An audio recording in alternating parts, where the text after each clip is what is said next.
আমি সবাইকে আহ্বান করছি, আপনারা আসুন, সংগঠিত হন, ঐক্য হন, পাশাপাশি আশপাশে যত অন্য ধর্মের গরিব মানুষ আছে তাদেরকে নিয়েও আপনারা এক হন।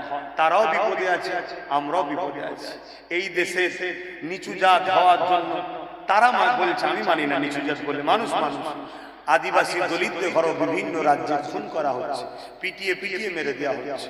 কথা বুঝে আসছে? আমার রাজ্যে 180টা পরিবার নিচু জাত হওয়ার জন্য মন্দিরে ঢুকতে দেয়নি, আমার রাজ্যে হচ্ছে। এইরকম অপমান এসসি এসটিকেও হতে হচ্ছে। সেই সকল ভাইদেরকে নিয়ে এক হন।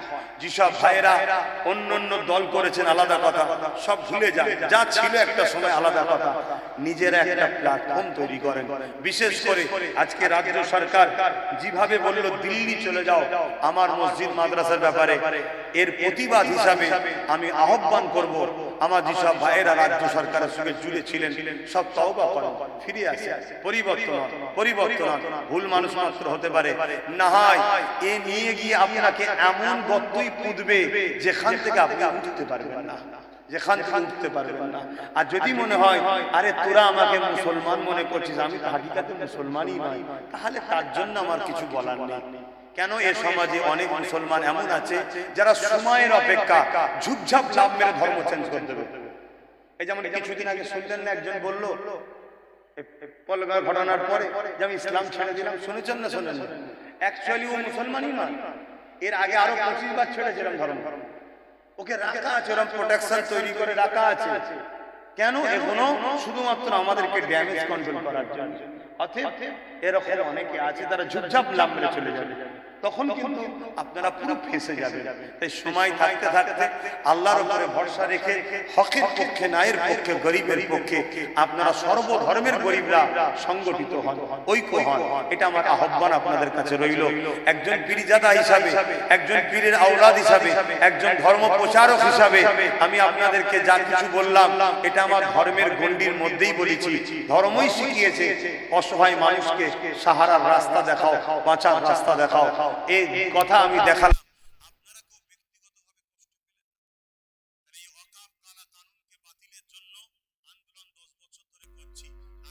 আন্দোলন আজও হবে, আরো হবে, আরো হবে।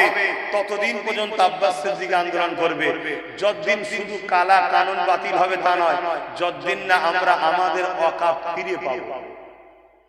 শুনছেন? এখন কিছু লোক আন্দোলন করছে শুধু তাদের ভাগ পাবে না তাই, শুনছেন তো নাকি? আর আমরা 10 বছর ধরে আন্দোলন করছি, ঠিক আছে। এরপরেও চলো তর্ক ছেড়ে দাও, মিশতে হবে এখন এক জায়গায়, তাই তো নাকি? এক জায়গায় মিশতে হবে তো, কিন্তু এক জায়গায় মিশতে যখন হবে তাহলে অন্যায়ের বিরুদ্ধে খোলা মনে কথা বলতে দিতে হবে, ঠিক না? ঠিক, হ্যাঁ, তুমি পিছন থেকে টানলে হবে না। হ্যাঁ ঠিক আছে, ঠিক আছে, ঠিক আছে, ঠিক আছে, বেশি বলুনি, এরকম করলে হবে না। অন্যায় অন্যায়, ঠিক তো নাকি গো? তবেই তো এক হওয়া যাবে। তো যাক, আগামী দিন যদি আমি আব্বাস সিদ্দিকী আমি এই ওয়াকাফ কালা কানুন বাতিল করার লক্ষ্যে এবং সার্বিক গরিব মানুষদের অধিকারের পক্ষে দাঁড়িয়ে সংবিধান বাঁচাবার লক্ষ্যে, দেশের লক্ষ্যে যদি ব্রিগেড আমি ডাকি, আপনারা আমার ডাকে সারা দিতে রাজি আছে? আমি কাউকে জোর করছি, আমি কাউকে জোর করছি? লম্বা করে হাত তুলবেন। জোর করলাম, জোর করলাম। আচ্ছা, আশপাশে কেউ হাত তুলতে বাকি আছে কিন্তু দেখেন না, লম্বা করে হাত তোলেন, হাত না। আচ্ছা, কেউ যদি হাত না তোলে তাকে কি জুলুম করব? না, ওটা আমার ইসলাম শিখাই না। কি করব? তাকে শুধু চিনে নেব, সে আমাদের সাথে নেই, তাই তো নাকি? মানুষ চেনা দরকার আছে না? যেমন আমরা রাজ্য সরকারকে চিনতে ভুল করে আজকে ঠকিছি না ঠকিনি? কথা বলছে না তো? 10,000 মাদ্রাসার ভ্যাকান্সি খালি, শিক্ষা মাদ্রাসা 10,000 তো করে দেয় না, 10,000 শিক্ষা পদ খালি। মাদ্রাসা বোর্ড থেকে কোরআনকে তুলে দিয়েছে, জানো? এসব তো জানবেন।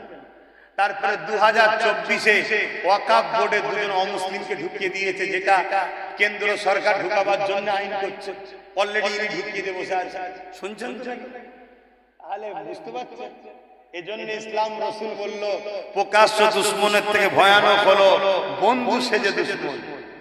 বিজেপি কেন্দ্র সরকার হলো প্রকাশ্য দুশমন, আর রাজ্য সরকার হলো বন্ধু সেজে দুশমন। শুনছেন তো নাকি?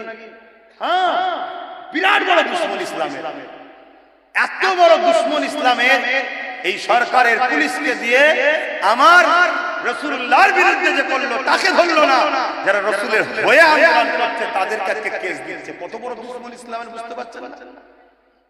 কবে বুঝবেন আর কবে বুঝবেন যদি এখন না বোঝেন? তাহলে তো আল্লাহর কাছে বলাই দরকার যে আল্লাহ আমাদেরকে আযাব দিয়ে মিটিয়ে দেন, আমাদের শাস্তি পাওয়া দরকার আছে যদি আমরা হুজুরের না হতে পারি। তো যাক, অনেক কথা বলে ফেললাম। আম পাকা না কাঁচা রে? হ্যাঁ, কার গাছের আম? তোর দেখে দেখে ওর গাছের বলি রেখে দেবে। পাকা আম, হুজুর কিচ্ছু বাদ দিচ্ছে না, যা পাচ্ছে না দিচ্ছে। আমার ভাইয়ের থেকে আমি নিয়েছি তো, অন্যজনের বুকে ব্যথা হয় তো কিছু নেই। অনেকের বুকে ব্যথা হয়, আমাকে নলেজ সিমিতে টাকা দিচ্ছে, অনেকের বুকে ব্যথা হচ্ছে। আরে আমার